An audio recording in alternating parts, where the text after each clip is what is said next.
Alright, I've been trying to post a video on YouTube. My phone's a piece of junk. I just welded this blade onto the bearing.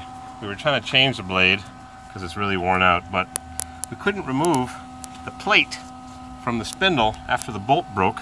I wanted to remove the plate, and I took my puller to it, and we hammered and we torched it, and we hammered and torched and pulled with my beautiful Made in USA old forged puller.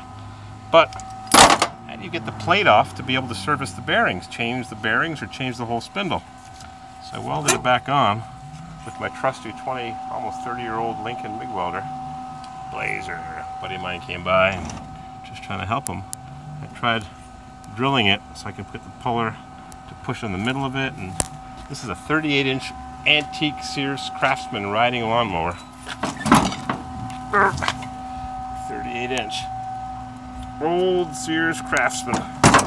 Really well made. That plate was nicely reinforced, but it would not come off, so now it's welded on. At least you can cut until we get a new spindle and figure out how to get that plate off so we can take it all apart due to the broken bolt.